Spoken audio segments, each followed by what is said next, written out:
Boker Tov, Shavua Tov Mevorach, les Sorot Tovot pour le Ham Israël.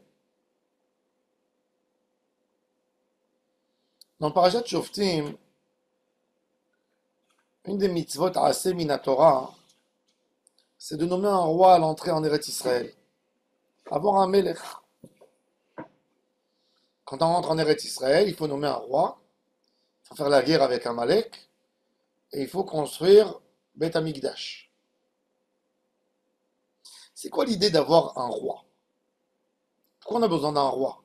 Pourquoi les humains avaient nommé sur eux un roi? Alors un roi, si on regarde la tête de l'homme, les premiers rois qui ont été nommés dans le monde, c'est qu'il y a un groupe de personnes qui ont peur de se faire envahir, qui ont peur de se faire voler, et qui sont prêts d'être soumis à quelqu'un, mais qui va bien les organiser comme société, qui va les protéger, qui va les couver, et cet homme sera fort, et par sa force à lui, eux seront protégés. Ça, c'est l'idée d'un royaume. Pourquoi l'être humain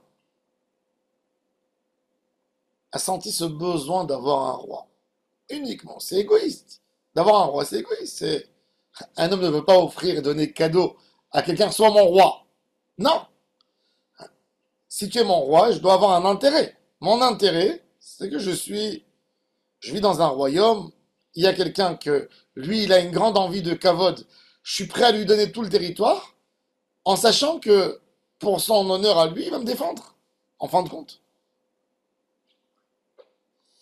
Et quand on voit ce roi que Kadosh Baruch Hu nous dit au Ham Israël, vous devez avoir un roi, on nomme un roi, mais on lui enlève toute sa force.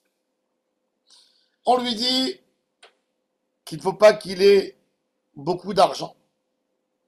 Combien il a besoin? Il a besoin de quoi nourrir ses soldats un petit moment. C'est-à-dire, le Ham Israël n'a pas le droit d'avoir des trésors d'argent dans la maison du roi. Faut pas. Des chevaux, les chevaux à l'époque c'était comme si vous dites aujourd'hui des F-16, des avions, des chars. Il n'a pas le droit d'avoir beaucoup de chevaux. Personnellement, à l'époque les rois ils se mariaient avec beaucoup de femmes. Il n'a pas le droit d'avoir beaucoup de femmes. Qu'est-ce qu'il a besoin d'avoir? Un Sefer Torah sur lui. Il ne lâche pas le Sefer Torah. Où il va avec le Sefer Torah. Si c'est comme ça, pourquoi j'ai besoin d'un roi? Je reste avec un prophète. Et le Ham Israël se dirige comme il se dirige. Comme il se dirigeait à l'époque de Moshe, de Yoshua, de Shmuel Hanavi.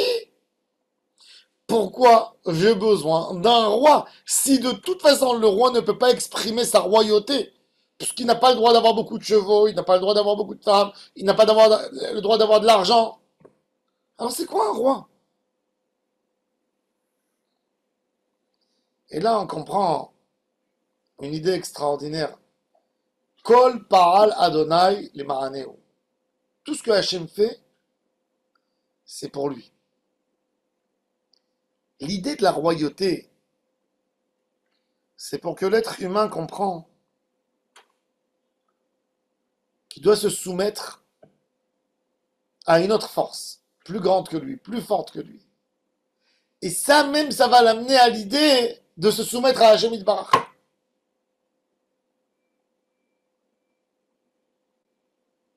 Il est écrit dans les livres de Mekoubalim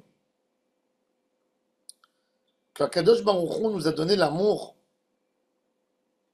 et la responsabilité par rapport à nos parents. Nos parents, c'est notre source. Un homme moyen dans le monde, même à part l'époque où il fait un peu son adolescence, les problèmes d'adolescence, mais normalement, il aime ses parents, il est attaché à ses parents. Pourquoi? Parce que ses parents, c'est la source de son existence. Par le respect des parents, l'idée, c'est d'arriver au respect d'Hachem. Si moi je suis reconnaissant par rapport à mes parents qui m'ont donné autant et qui m'ont élevé, qui m'ont donné, qui m'ont habillé, qui m'ont fait grandir, que quand j'étais petit, c'est eux qui m'amenaient chez le médecin et ils ont tout fait pour moi, Akadosh Baruch Hu, qui a créé mes parents, à plus forte raison. Et l'idée du roi, de la royauté, c'est pour comprendre la gouvernance d'Hachem. Un gouvernement, quand il a envie de montrer qu'il te gouverne tellement fort que quand tu marches dans la rue, un homme, il fait sortir son chien, par exemple. Si le chien fait ses besoins et la personne ne ramasse pas, il y a des caméras. Il est filmé, il reçoit une amende à la maison. Tout ça montre à la personne qu'il est surveillé sur chaque pas. L'idée de la royauté, c'est montrer de la même manière qu'il y a une gouvernance, une royauté physique qui existe, il y a une autre royauté beaucoup plus puissante. La royauté qui domine les rois. C'est la royauté d'Hachem Yitbarach. La Gemara nous dit quelque chose d'incroyable. La Gemara, dans le traité Berachot, elle a un chapitre qui parle des remerciements qu'on doit faire à Hachem qui sont dus à ce que l'on voit. On fait des brachot sur ce qu'on mange, sur les bonnes odeurs. Il y a des brachot qu'on fait sur ce qu'on voit. Il y a une des brachot, quand un homme voit un roi juif, par exemple, alors il dit, fais une louange à Hachem qui a donné de son kavod à ses fidèles.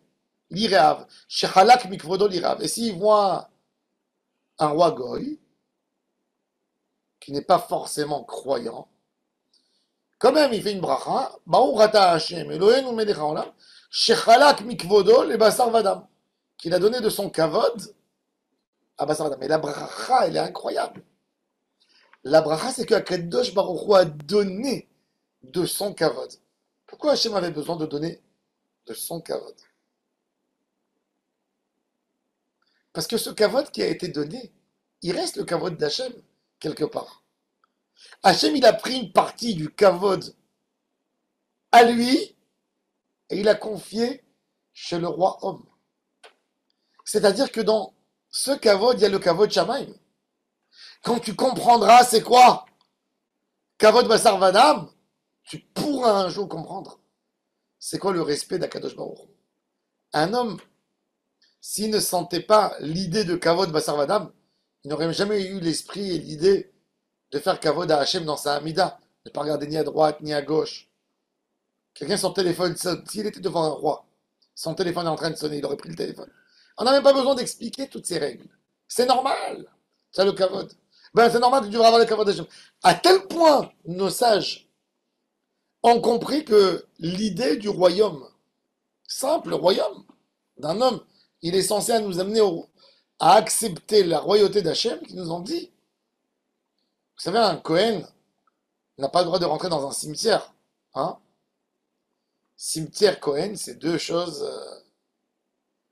Ben, la Gemara a autorisé au Cohen d'avoir une sorte de touma, pas qui est une touma de la Torah, midera banane, de sauter sur des tombes par rapport à un Oel, est-ce qu'il y a un Safek, bon, je ne vais pas rentrer dans les détails. La Gemara, elle explique qu'un Cohen, s'il sait qu'il y a un roi qui va passer dans une route, mais pour arriver à cette route où le roi va passer, il faut qu'il traverse un cimetière. On lui a autorisé de sauter sur les tombes, d'arriver là-bas pour voir le roi. Pas un roi juif, même un roi goy. Et pour faire cette bracha. Quand le roi autrichien est venu à Jérusalem, Franz Joseph, tous les Talmuds de Torah, ils ont libéré les enfants pour aller faire la bracha sur lui. Et la Gemara a dit, pourquoi? Chez Imizke, s'il aura le mérite de bien comprendre c'est quoi la royauté, il comprendra un jour c'est quoi la royauté du Mashiach. Mais c'est quoi la royauté du Mashiach? Le Mashiach ne sera pas un roi riche. Essayez d'imaginer, quand vous essayez d'imaginer, vous tous, un roi, je vous dis un grand roi, qu'est-ce qui vous passe dans la tête? Le château de Versailles. Un roi. Tu passes dans des jardins sans fin, sans limite. Tu rentres dans des palais où tu rentres, première salle avec des portraits, des dessins, des rois. Deuxième salle, les épées. L'autre salle, les bijoux. L'autre salle, les couverts du roi. Là. Et tu passes et tu es impressionné de la grandeur de ce roi. Et en fin de compte, après que tu passes des salles et des salles et des salles, comme ils faisaient à l'époque les rois, pour montrer, pour impressionner le public, tu arrives devant le roi. Et là, tu es déjà, tu ne peux plus parler, tellement tu as peur. Et toute la stratégie était, parce qu'il y avait des hauts plafonds, des 15 mètres sous plafond, tout ça pour avoir une dimension à quel point toi tu es petit, devant l'empereur, devant le roi qui est si grand. Mais le roi d'Israël n'a pas le droit de construire ses chefs-d'œuvre, n'a pas le droit de construire ses palais, n'a pas le droit d'avoir de la richesse. Dès qu'il y a de l'argent, il doit le donner au peuple. Alors c'est quoi le roi? Quand on rentre en Eretz Israël, il y a 3 décrets très importants à faire. Nommer un roi, éliminer le mal de Amalek et construire Beth Amikdash. Et pourquoi le roi c'est tellement important? Parce que le roi d'Israël, c'est pas tout simplement avoir un gouvernement, une royauté, un pays, des tanks, des missiles. Non! De diffuser la royauté d'Hachem. La royauté d'Hachem est diffusée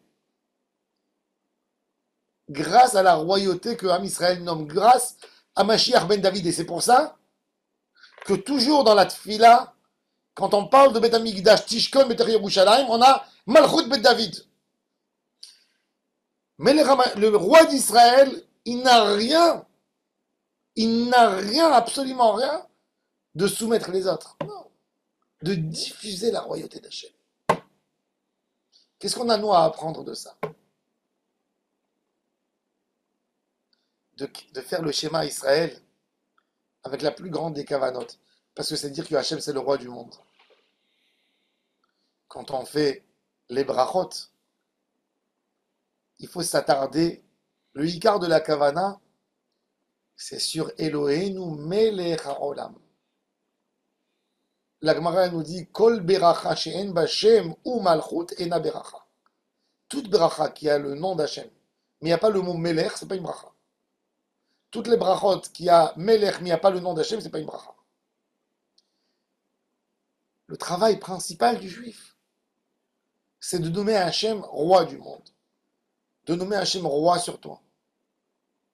Je passe dans la rue, il y a des choses à voir. Je dois me poser la question, est-ce que Hachem, le roi du monde, me permet de voir?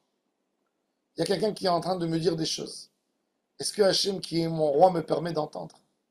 Je veux dire des choses. Est-ce que Hachem, qui est le roi du monde, me permet de dire? Je veux manger quelque chose. Est-ce que Hachem me permet de manger? Mais toute l'idée, c'est Melech Haolam, Malchut, d'Hachem Yitbarach. On s'approche au mois de Elul. Le mois de Elul nous prépare entièrement dans les slichot. À quoi? Aux royautés de Rosh Hashanah. Melech. Imru lefanai malchiot, shetamlichuni alechem. Tout le inyan de Rosh Hashanah, c'est nommé Hachem roi. Vaya Adonai le melech al kol haaretz. Bayom haou yeh Adonai echad ushmo echad. Ça, c'est le tachlit avant Yishtabach. C'est ça l'inyan. Toute la tachlit de Az Yashir Moshe, le texte le plus important, c'est Hachem imloch le'olam vayed Adonai malchutei kaim le'alam ou le'almei almaya. Le plus haut niveau du Kaddish, c'est Amen yesh meraba mevarach le'alam le'almei almaya yitbarach. C'est de nommer Hachem roi. Ça, c'est la plus grande des mitzvot. Et ça, c'est tachlit. Donc la mitzvah du roi, c'est très actuel. On ne peut pas dire c'était qu'à l'époque où il y avait les rois dans le Ham Israël. Non, tous les jours, c'est ton travail. C'est ton travail de nommer Hachem roi sur toi. Quand on nommera Hachem roi sur nous, c'est là où on fait le tachlit de la volonté d'Hachem Yitbarach. Si lui, il est roi, nous sommes les princes. Nous sommes le royaume des princes. Et on est intouchables. Tant que Hachem n'est pas roi, Ham Israël ne peut pas trouver sa paix. On ne peut pas trouver notre paix tant que Hachem n'est pas le roi. Donc si on a envie, nous, en Israël, d'amener une Géoula rapide, d'arrêter de souffrir comme on souffre, on a besoin de nommer Hachem très vite, très fort, roi du monde. Et c'est là qu'Akadosh Baruch Hu, quelque part, va avoir sa délivrance. Et quand il aura sa délivrance, nous aussi, nous l'aurons. Baruch Adonai l'Olam. Amen.